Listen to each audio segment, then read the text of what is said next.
This episode is brought to you by Anchor. If you haven't heard about Anchor, it's the easiest way to get started making your own podcast. First off, Anchor is totally free. It costs you $0 a month to host your podcast with Anchor, as opposed to $15 or more a month with another hosting service. Second, it has all the tools you need to record, edit, and start publishing a podcast right from your phone or computer.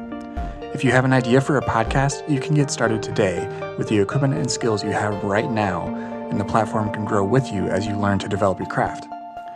Anchor will also handle all the podcast directory listings for you, handling distribution to Spotify, Apple Podcasts, and other popular platforms like Pocket Casts, Overcast, and Radio Public.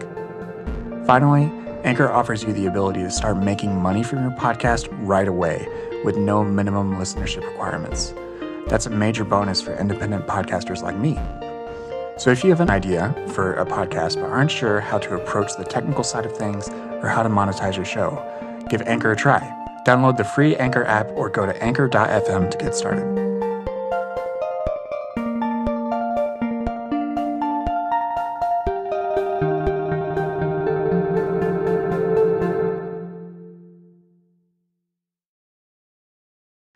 Hi, I'm Blake Chastain, and this is Powers and Principalities. This show focuses on the systems and institutions that prop up white evangelical power and influence in America and the world. Season 1 is focused on white evangelicalism and Christian nationalism. This is episode 8. My guest today is Dr. Anthea Butler, Associate Professor of Religion and Africana Studies at the University of Pennsylvania and author of the upcoming book White Evangelical Racism, The Politics of Morality in America. In this conversation, we talk about Dr. Butler's background, her role as a public intellectual, and how scholars operate in the media, her upcoming book on racism and white evangelicalism, and many of the top news stories over the past several months. It's a great conversation, and we'll get right to it. If you'd like to support the show, please do so by telling people about it, leaving a rating or review on Apple Podcasts, and by signing up for a paid subscription to my Substack newsletter, The Post-Evangelical Post, at postevangelicalpost.com. Listeners can get 25% off a subscription by visiting the link in the show notes. You can also follow me on Twitter at brchastain and on Instagram at brchastain_. Without further ado, let's get to this conversation. My guest today is Dr. Anthea Butler, Associate Professor of Religion and Africana Studies at the University of Pennsylvania and author of the upcoming book, White Evangelical Racism, The Politics of Morality in America. Dr. Butler, welcome to the show. Thanks. I'm happy to be here, Blake. Thanks for coming on. I'm really happy we were able to connect. Before we sort of dive into this endless news cycle that we're in the midst of here in the run-up to the November election, I want to just hear a little bit about your background as a scholar and what your particular interests are academically as they relate to religion, especially here in America.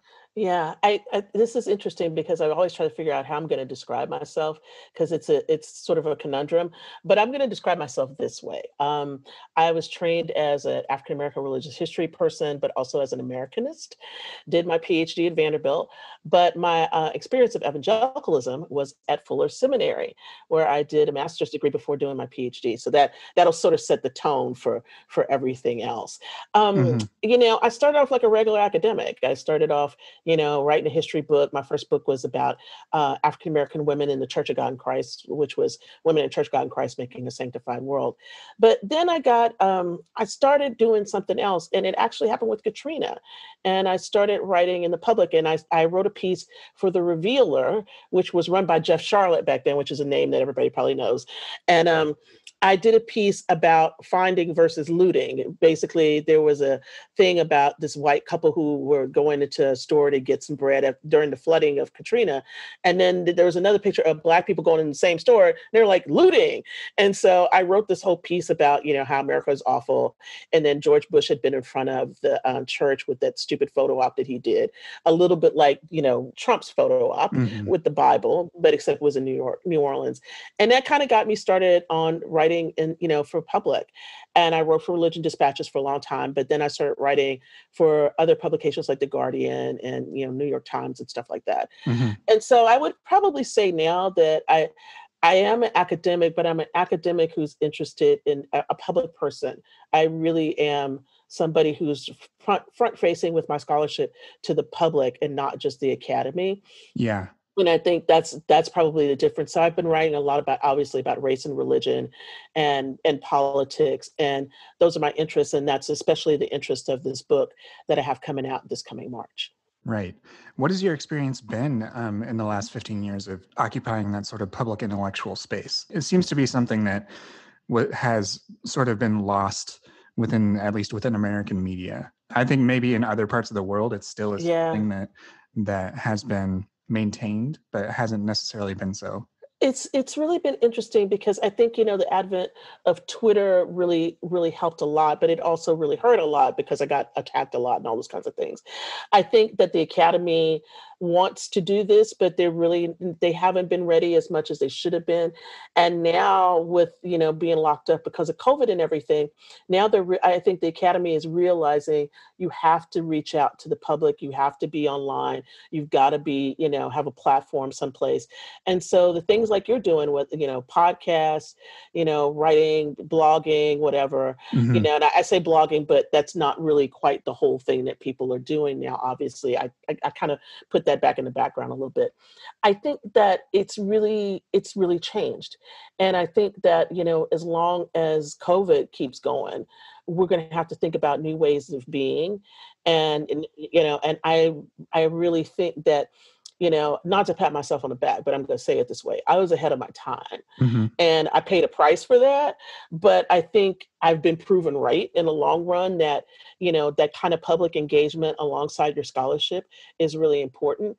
And no more, especially so now as we come up to this election, or even in the last 4 years with Trump, where we've realized that, people who weren't paying attention to Pentecostals all of a sudden had to pay attention to them. They had to pay attention to these kind of D-list, prosperity gospel people. They didn't know who they were. And, people like me or Sarah Posner and others knew who they were, but nobody was paying attention to that. So yeah, I think I'm built for now. I really am. But I also think that the universities and colleges still aren't ready yet. And that's fine. And I think that's such an interesting space where projects like this one and like Straight White American Jesus try to bridge that gap between all the different things that happen within academia and all these information that's available that just somehow still it comes as a surprise to lots of people when some of these facts have been known for decades Yeah. in academia. How do you feel about that disconnect and the way in which you operate and trying to, connect these two different audiences? I'm going to say it this way, and people may find this strange to say, but I think, for African American scholars and scholars of African descent, we've always had to be connected to the public because, whether racism or, certain kinds of issues in the community made us have to be, out there. I'm thinking about, I've known Eddie Glaude for a long time, for instance, and, I can see him on MSNBC now, but I knew him when he was doing, all the Black stuff in the contract with Black America. And that was like 10 or 15 years ago with Tavis Smiley and all this. And white people didn't know anything about that, but Black people certainly did. And so I think that, we have occupied the space, but I think other people are realizing that they need to occupy that space too. The question is will scholars now be able to retrain themselves? And that's the bigger question, because I think, there was a moment, I don't know how long you've been on Twitter. I've been on Twitter actually and on another account since 2008. And then this account that I'm on now since 2010. So it's been 10 years.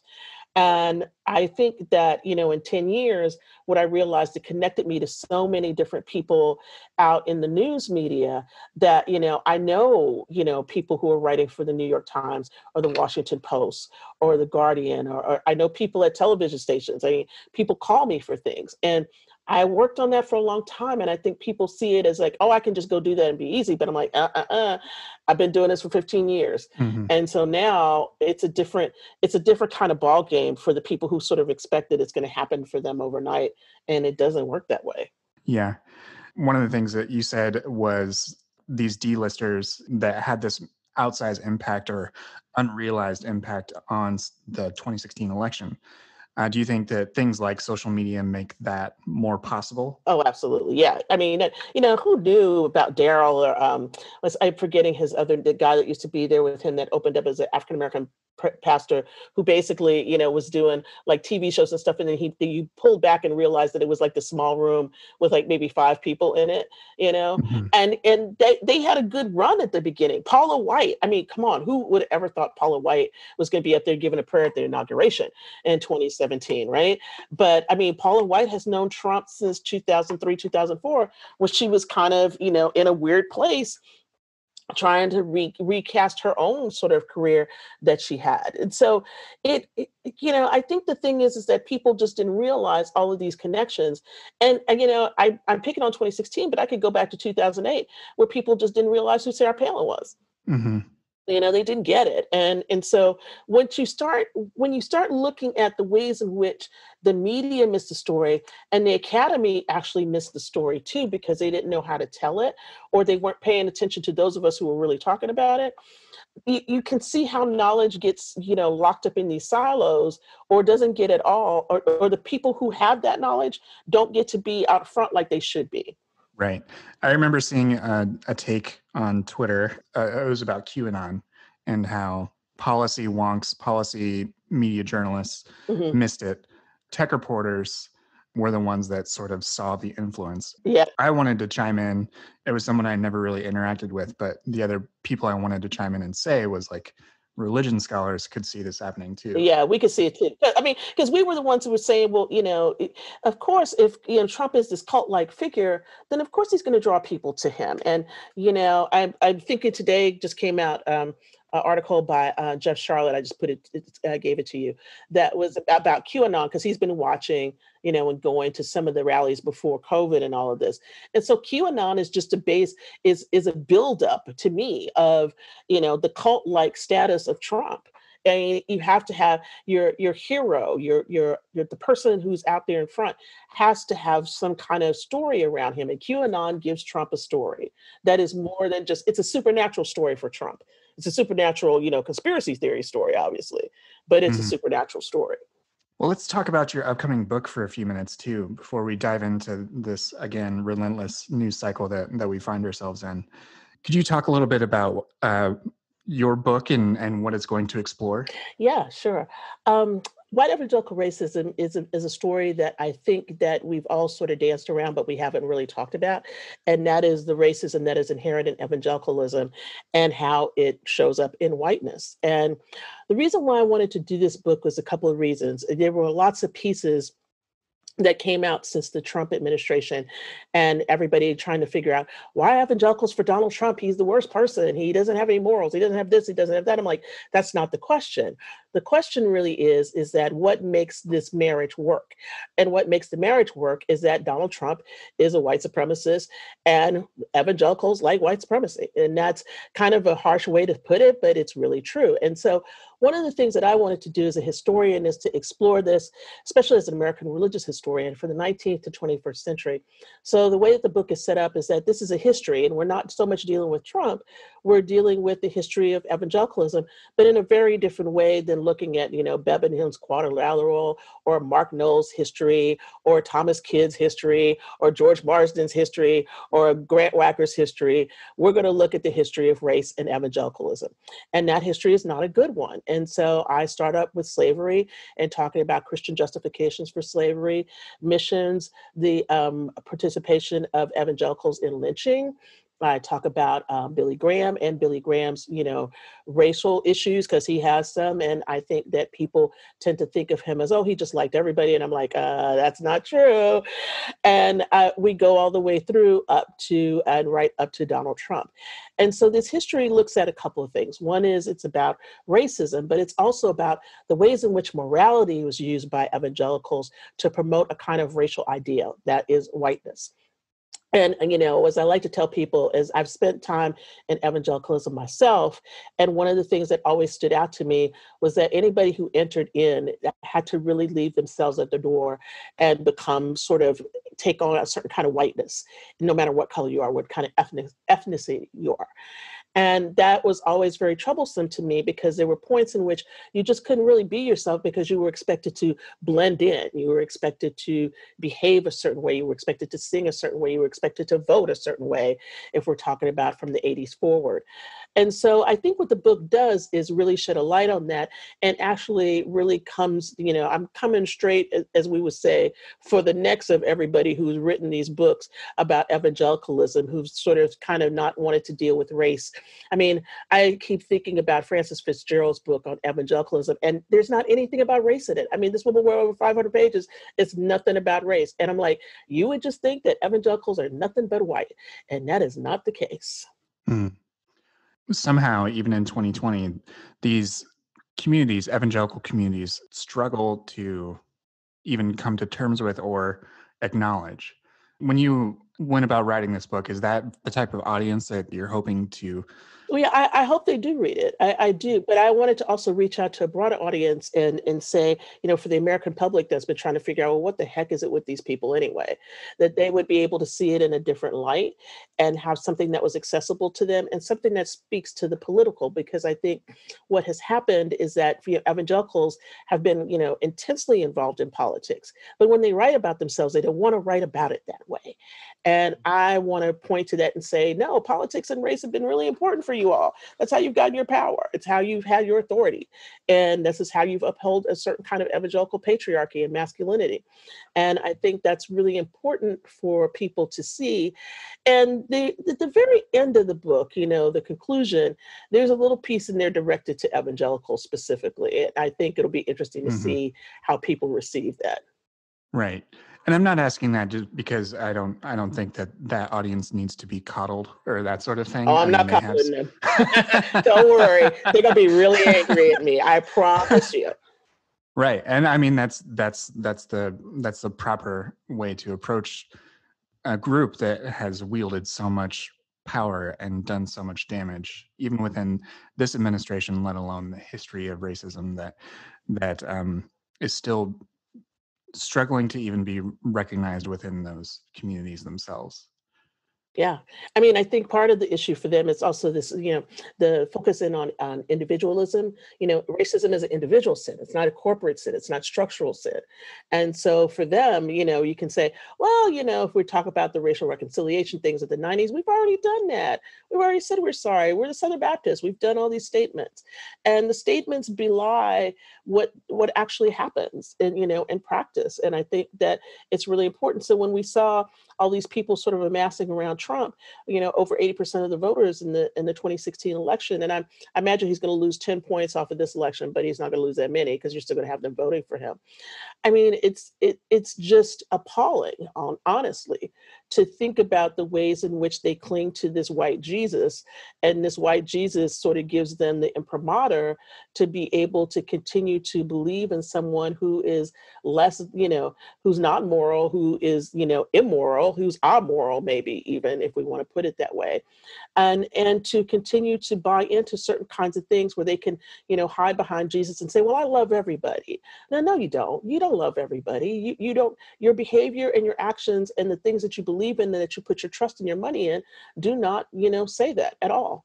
This seems to be another instance of the Black community being aware of this for a very long time. Absolutely. Absolutely. Yeah, the Black community has been aware of it. I mean, if we want to even think about the ways in which we talk about evangelicalism, there's been lots of Black evangelicals. There still are lots of Black evangelicals, but nobody ever talks about them, right? They're just hidden behind white evangelicalism. That's why the book title is White Evangelical Racism, because I don't want anybody to mistake who I'm talking about. I mean, I think this is a good place for me to bring up something that I bring up at the end of the book, but I think I really want to challenge this as well. Jim Wallace, and other evangelicals try to sort of get themselves out of the evangelicals look bad because of Trump cloud by saying, well, evangelicals are more than just white. There are all these other colors. I'm like, you know what? Back off. Because basically you didn't care about that before. Jim Wallace made his money off of being a progressive evangelical, right? But, there's ways in which he's behaved that he's just been, the same kind of paternalistic racism as the other evangelicals, right? And I know that's going to shock a whole bunch of people that I've said that about him, but I am saying that about him. And I'm also thinking that the ways in which you frame that, which is, oh, well, there's other colored evangelicals, right, is a way to get out of the inherent racism that is at the core of the movement, period.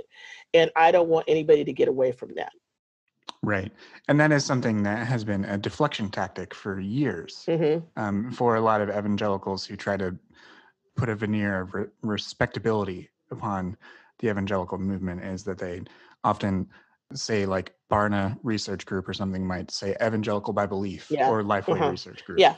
And that makes them be able to quantify and try to elide and hide the racial factor that's at the heart of this, and what sets apart white evangelicalism from the other different evangelicalisms of color, including, as you said, there are Black evangelicals. Lisa Sharon Harper is a very well-known example. Yeah, exactly. And I think, too, it's also, I'm going to throw in the people who do the numbers for a living. You talked about Barna, but I'm thinking about, Christian Smith's book, Divided by Faith, which was a very big book when it came out. And there's been a whole sort of trajectory of people studying this stuff in sociology of religion. And I think that while that was important, it didn't really get to the deeper kinds of issues of race and racism that it needed to, because it kind of hit the surface of that. And I think we look at the ways in which there's been several articles this election cycle about evangelicals of color leaving churches, whether that was been the Washington Post or the New York Times. And I think that what that's saying is that people have found themselves, not having a home in these places, in these big mega churches that don't want to deal with Black Lives Matter, or don't want to deal with the kind of racial tension that we have in the country. They don't bring up things, I'm thinking about Charleston and how that got dealt with as an issue of sin and not an issue of racism, right? And so this is the ways in which these churches, especially these large, interracial mega churches, want to, pass by the racism that has happened, is just, to me, another marketing tool to pretend that everybody's getting along like it's Noah's Ark or something like that, when the reality is there are deep, divisions that need to be addressed, and that play themselves out in the leadership of churches, play themselves out in the ways in which we try to look for, other kinds of leadership in churches, whether we're talking about people in the front, or we're talking about people who are teaching classes or doing things like that.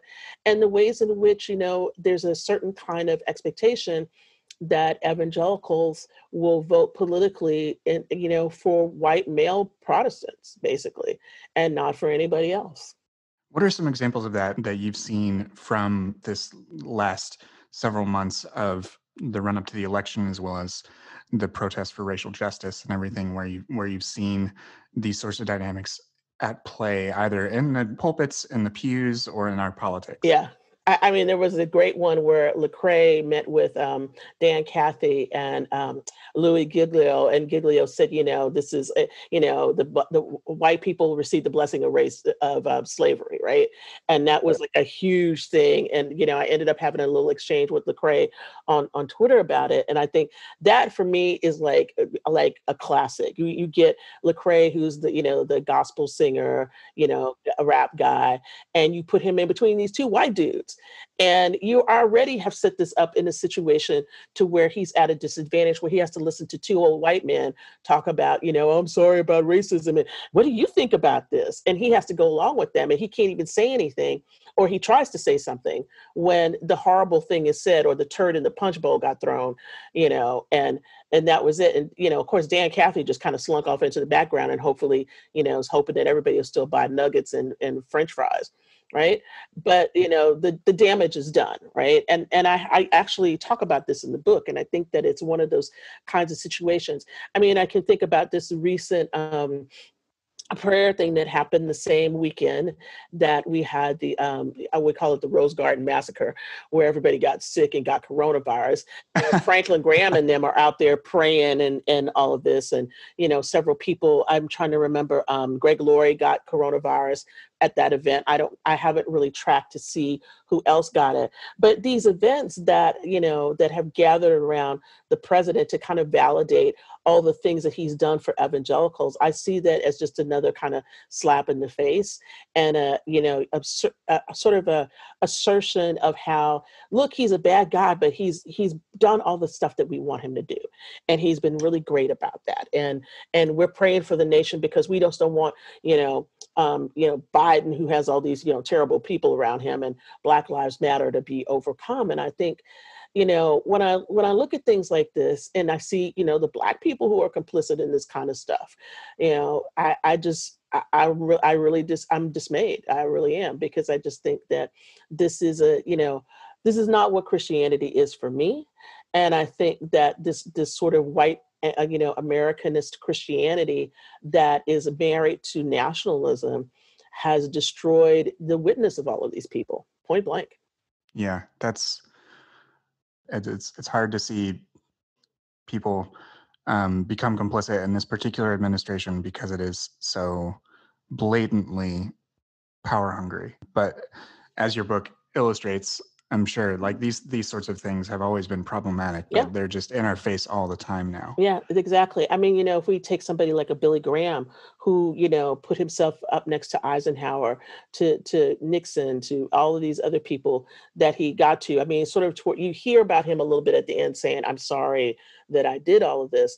But I mean, he was just part and parcel of all of this, and sort of opened up a door. We think about it being, the religious right in the beginnings and Jerry Falwell and all that. But, Billy Graham really has a lot to do with this, and his Right. proximity to power and the ways in which he, sort of was like, well, King's nice, but I don't really like him that much. And I didn't think that I have some quotes in the book about what he says about the March on Washington and all these things. He wanted gradualism. He is not some great racial leader. And so I tell people, one of the most arresting things in that Museum of the Bible is to walk into the 20th century section and see his picture on one side and MLK's picture on the other side, and they're facing each other. And I'm just like, this is not two people who are together and bringing the nation together. Billy Graham has a certain idea about what he thinks this nation should be and how he fits in a perfect American dream of that. And Martin Luther King Jr. is asking for equality. And he's like, well, you should just wait for it. And so to equate them together in that, in that tableau, to me, is just so ahistorical. It's just stupid. Wow. I'd heard several details about that particular museum, but I had never heard that one. Yeah. That's pretty egregious. I Yeah, mean, it's bad. It's bad. I'm sorry. That's a hard thing to segue from because that particular museum is just so incredulous and Yes. Yes, it is. From the talking Paul to everything else. Yes. It's, yeah, if you, let me put it to you this way. When I went in, I did not pay. Okay. I would have been upset had I paid. And that's all I'm going to say about the Green family, because no, I do not shop at Hobby Lobby. They are part of the problem. Yeah. Well, I'd like to turn and get your take on some of the events over the last several weeks, just from the election and everything running up to it. What is your overall impression and the way in which primarily the Trump campaign? I would like to hear what you think about the faith outreach aspect of the Biden campaign. But since this show is focused on Christian nationalism and white evangelicalism, what have you observed within the Trump campaign and other campaigns from lobbying groups and other people that are trying to reelect Trump and do things like push the nomination of Amy Coney Barrett through? I actually think that that's the thing that they're most stuck on, to be honest. I think that there's a sense in which in the Trump campaign that he figures these people are just coming back anyway. I mean, what's been really interesting to me is the ways in which he's tried to attack Biden about his faith. Biden's going to take God away from you. Biden's going to do this. Biden's going to do that. I'm like, dude, you're like really weak. You're bad at this because, you could just go to some anti-Catholic stuff and you can't even get there. You just keep saying about how he's going to take God away from you and all of these things. And I'm like, that's not even a cogent argument for the people that are actually willing to vote for you. So I would say that the faith outreach for them has been in disarray, although I understand that they have taken out a six-figure ad buy for some of this stuff. Where the interesting battle has been for me is not from the campaign itself. It's been, with Catholics. And here's the disclaimer that I'm on Catholics for Biden, one of the co-chairs. So I have to sort of say that up front. But what's been interesting to me is how conservative Catholics and that priest in Wisconsin who basically said, you're going to go to hell if you vote Democratic, right? And the bishops that have tried to sort of back him up, and the ways in which, middle of the road and liberal Catholics have pushed back on that.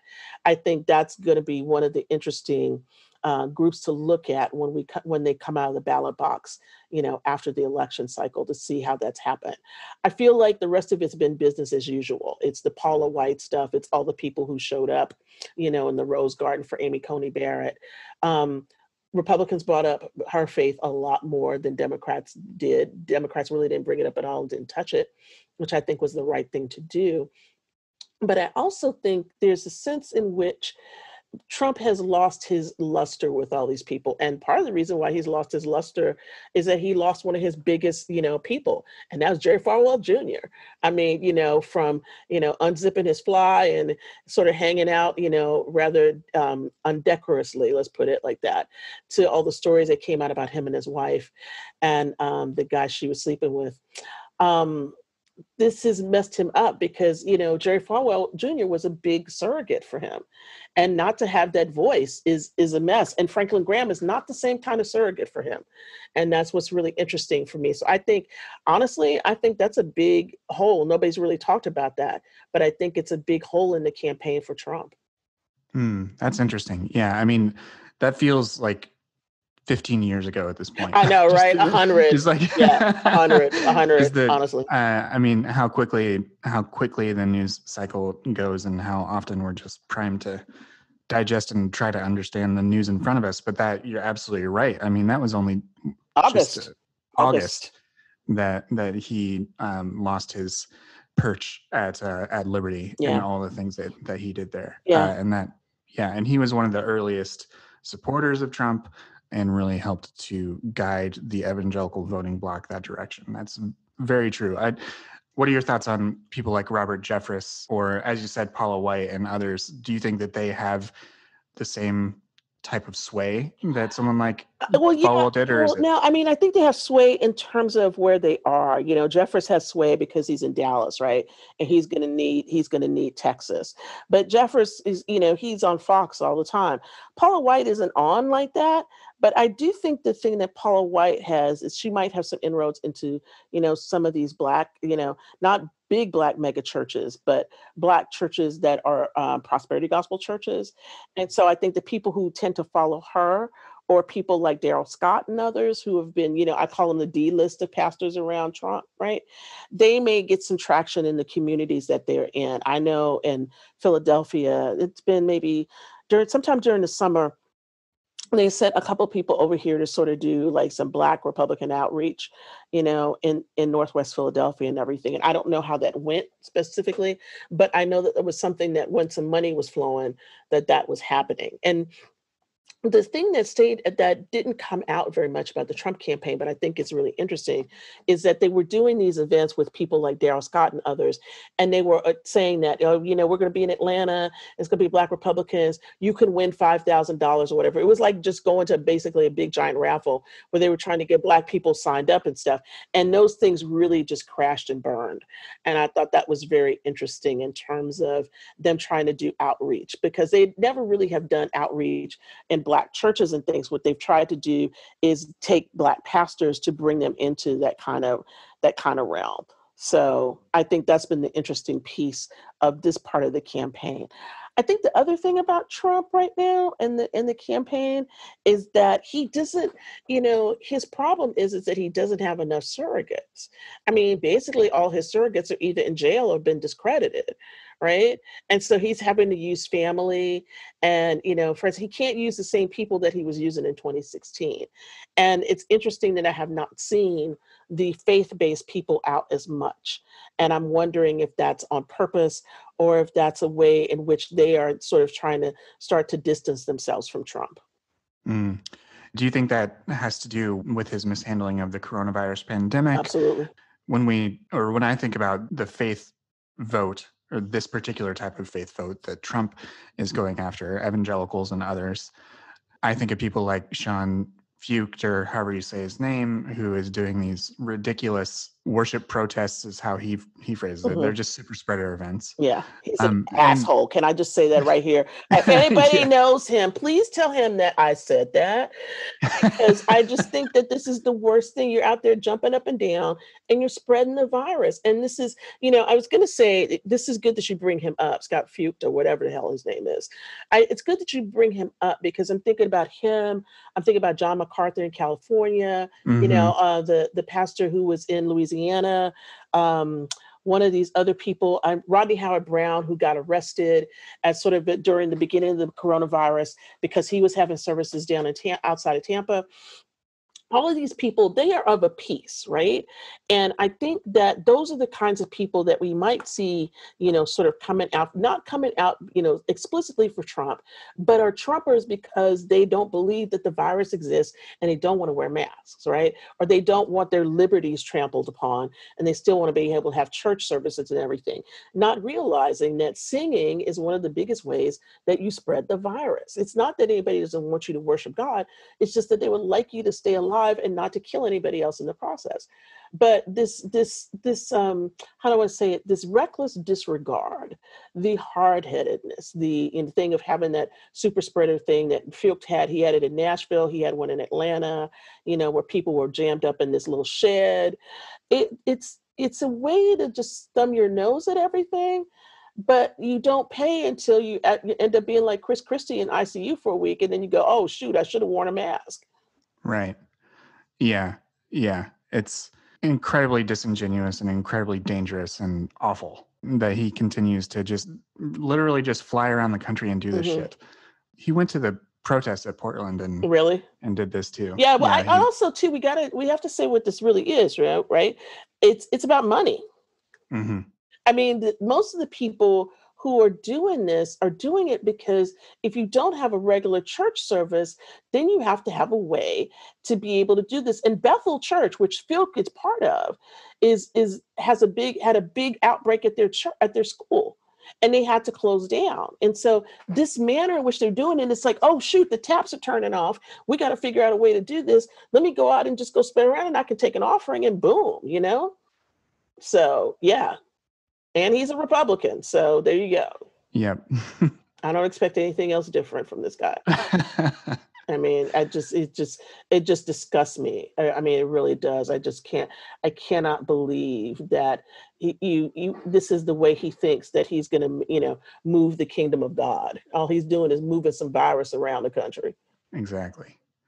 Well, since you brought up Republicans, let's talk a little bit about the nomination of Amy Coney Barrett and what that signals for the future of the country, the future of the judiciary. It'll also dovetail into something that you sent to me that you wanted to talk about, which is that this group called the Council for National Policy Yeah. that we learned a little bit about. Let's start with what's in the headlines that's getting big headlines, which is the nomination process of Amy Coney Barrett. What are your thoughts in regards to her qualifications, the role of her faith community, and that particular background that she has, as well as what all of this means that they are pushing this through against the dying wish of Ruth Bader Ginsburg? It's a shame that Ruth Bader Ginsburg, had, made this dying wish. And then, of course, it was immediately trampled upon the next day. But, I think what's interesting about Amy Coney Barrett is that, she said before, I don't think that, somebody should be nominated, right at the end of, of a presidential run, and we should wait until the Mm-hmm. next one. But she was very willing to step up for this. So I think that says everything about her that you need to Mm-hmm. know. I'm not so much into getting into all of the weeds about her. I will say this: I don't think that anybody who has been, in the federal judgeship for less than 3 years is qualified to be, a Supreme Court justice. Whether or not she was a clerk with Scalia is no question to me. I think that this has been an interesting moment for Notre Dame because they want to claim her, but at the same time, it's putting a very big division in the university. It's made Mm-hmm. Father Jenkins look, unfortunately stupid because he went and didn't wear a mask and got coronavirus after trying to, be the person who was going to lead the way and open up his campus early. I mean, what's interesting to me, if we want to just talk about it, I want to talk about it like from an evangelical perspective for a minute. Sure. This woman is supposed to be the one you're waiting for, and everything around her has fallen apart. I think that's the most fascinating thing about this whole thing is that, she's supposed to be the person who, is going to go on the court and get rid of Roe and do all this other stuff. And in her wake, there's been nothing but destruction. There's been all these people who've gotten sick from coronavirus. There's all these different things that have happened and stuff. And, people at her kids' school got sick.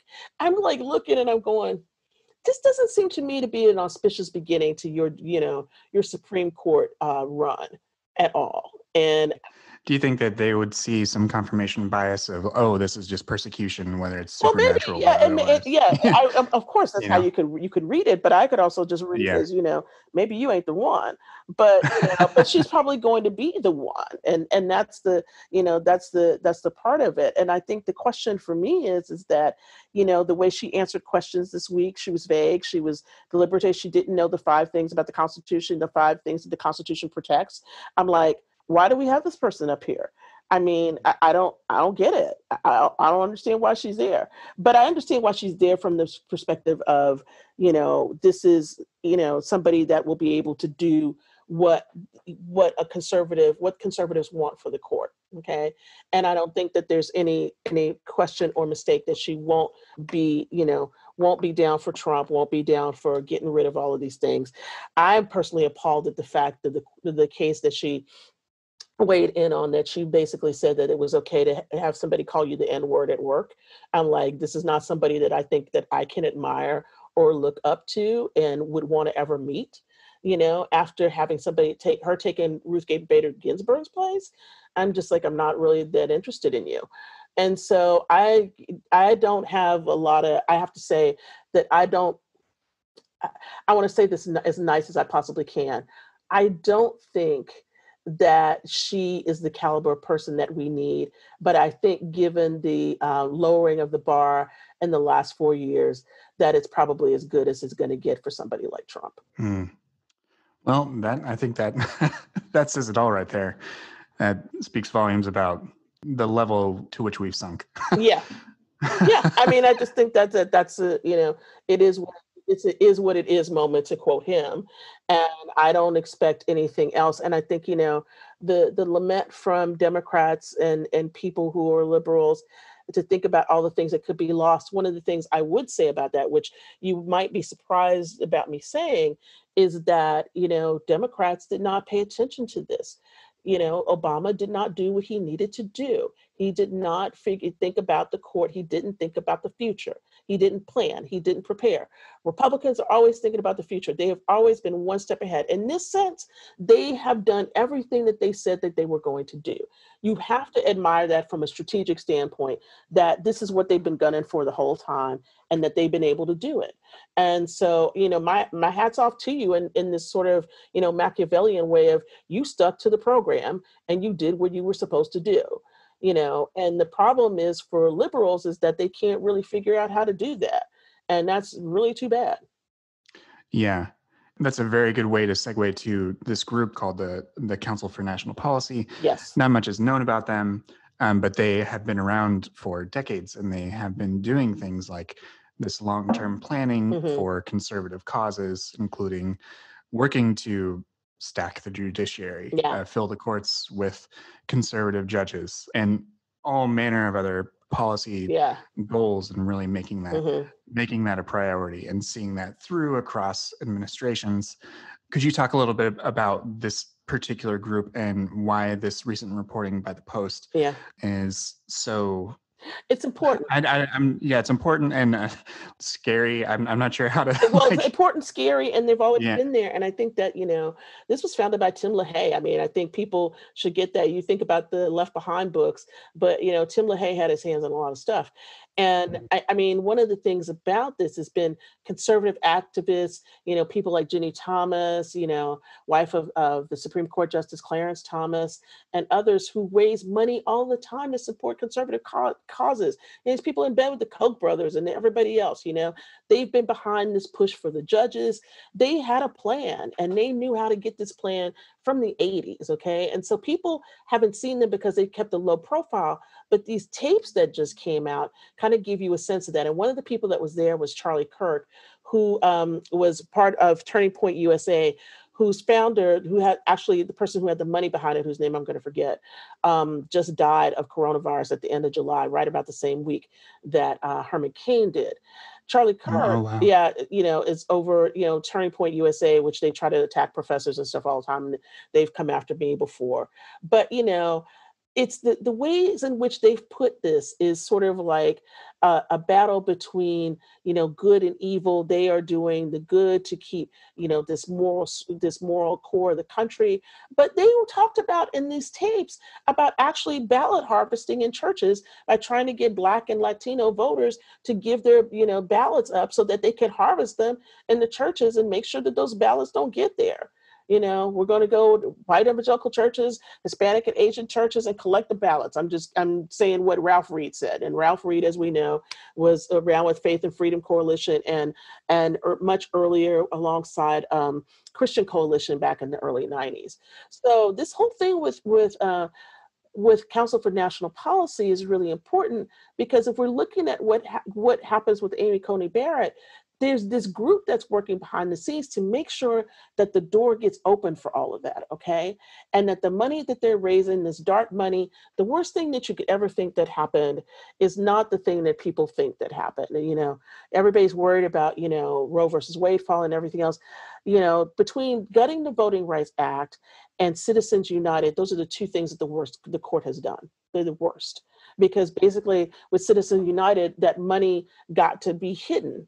And so things like the Council of National Policy get to have, tons of money at their disposal to make the kinds of moves that they want to make the kind of society that they want to see.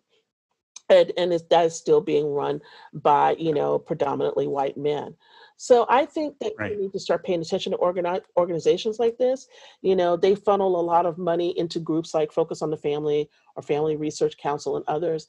And I think that people need to understand that it's not just about, it's not just about the ways in which they work. It's about how they connect to power in a certain kind of way.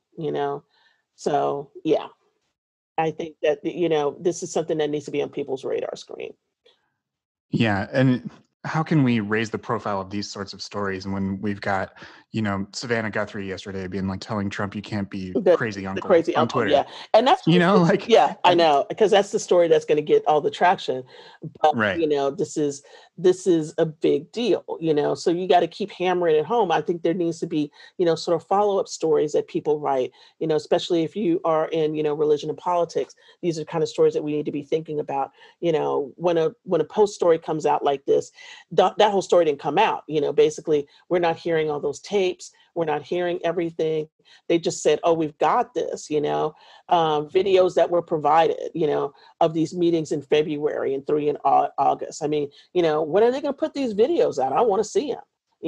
Why aren't they doing that? I want to be able to see those videos and, open this up so people can start to think about this and write about it. So that's one thing. And the second is to talk about this in our own circles where we're trying to say, okay, you need to pay attention to this because this is a really important part of the things that you see happening.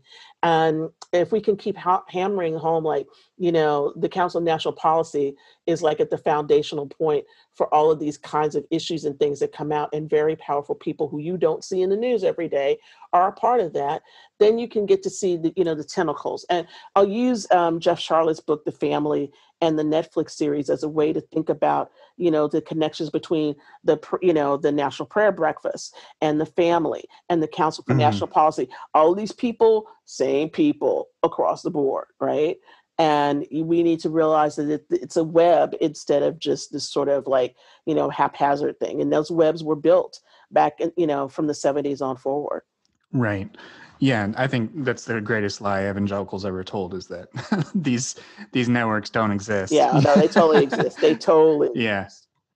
If you're up for talking about this, I'd love to also talk about your work under the with the scholar strike Oh, sure. and how that ties into so many of the other things we've talked about, just relative to responses to racial injustice, how media covers things like strikes, how scholarship can inform the public. It sort of touches on all of those things that you've been working on for years. Yeah. So could you talk a little bit about why you developed alongside, I believe, Dr. Gannon? Is Yeah, it? yeah, yeah. I have to tell the story about how it happened because I think people sort of miss it.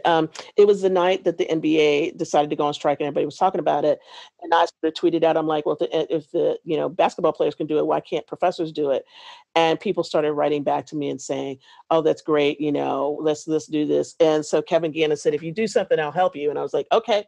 And so Kevin and I got together on a Zoom call later that night, and I came up with the name Scholar Strike, and that's how we started. And I, sort of thought at the time, I was like, okay, let's make this like a 2-day thing where we take off from, our regular teaching duties to talk about inequity, to talk about social justice, to talk about racial justice. Mhm. And people can sign up and do some videos, and we'll put them up online, and we'll just kind of see where it goes. And it took off. I mean, it was like really crazy. And so we had to put this together in 2 weeks. We did it the day after Labor Day, and then the Wednesday it crossed borders and went into Canada. So there was a Canada scholar strike.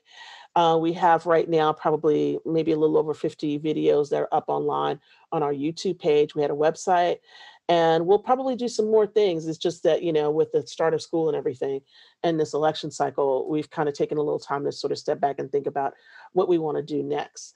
I was really heartened to see how many schools and how many places people took time out to really talk about this. I think one of the more frightening things and more interesting things that happened about Scholar Strike was that how many professors actually were like, "I'm learning so much." And I'm like, "I'm scared that you didn't know anything already." So that says a lot about what's going on. And I also, have been troubled, frankly, by a couple of schools, one in Texas A&M and one Ole Miss, where people have been persecuted because of taking off the day for scholar strike, and there people saying, "Well, you can't do that. You have this work agreement that you have." And when we came up with the name Scholar Strike, we made it really clear that not everybody could strike, but that there were ways in which you could participate.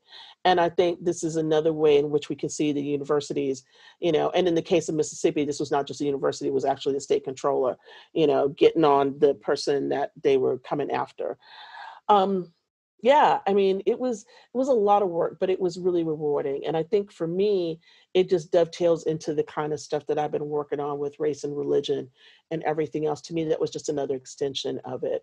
I will say what was gratifying for me personally was to see how far it went, first of all. Second, that my own institution just left me alone, which was great. I mean, That's I'm very good. grateful to them about that. And it was a way to be thoughtful about things for a change. I think so much happened this summer, and I find myself every summer having to deal with, whether that's Mike Brown or the Zimmerman trial or all, Philando Castile. I mean, it's just been relentless in the last 6 or 7 years of my academic career. And while, the nice guys are out there, having, vacation with their families and writing, I'm agonizing about what's happening in the Black community.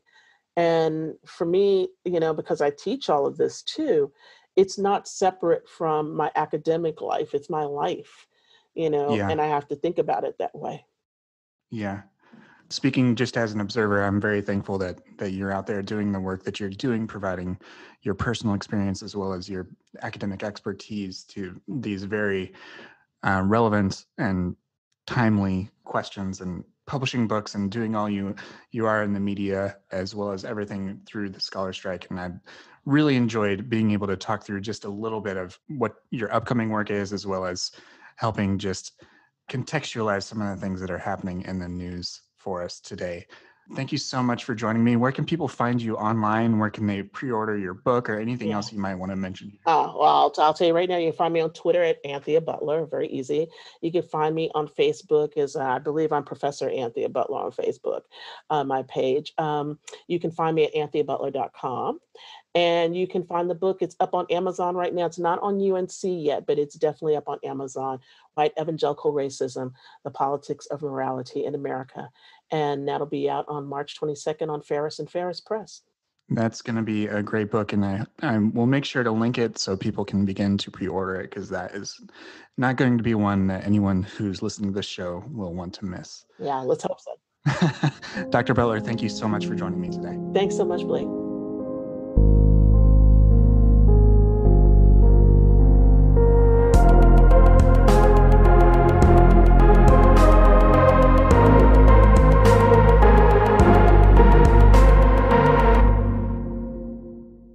That'll do it for this week's episode. This episode was produced by Jake Lewis. The theme music is by Dave Lefevre and Jake Lewis. If you enjoyed this conversation, please rate and review Powers and Principalities on Apple Podcasts and let others know about the show. You can also support the show by pre-ordering Dr. Butler's book from the link in the show notes and by signing up for a subscription to my newsletter, The Post-Evangelical Post, at postevangelicalpost.com. Talk to you soon.